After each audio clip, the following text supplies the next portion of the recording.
আসসালামু আলাইকুম, সবাই কেমন আছেন? আশা করি ভালো আছেন, আমিও ভালো আছি। আজকে চলে আসলাম আপনাদের সাথে চাইনিজ রেসিপি নিয়ে। বাচ্চাদের জন্য রান্না করব।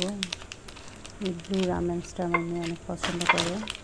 এটা এখন দিয়ে দিব গরম পানিতে।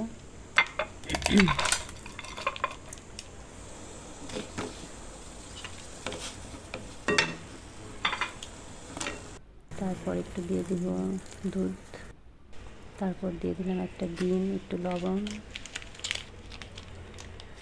তারপর দিয়ে দিব একটু প্যাকেটে থাকা একটু মশলা, একটু নেড়ে দিব। তারপর দিয়ে দিব একটু সস, একটু সস খেতে ভালোবাসে রান্নাতে, তাই আমি একটু সস দিয়ে দিলাম। এখন নাড়াচাড়া করে এখন পরিবেশন করার পালা।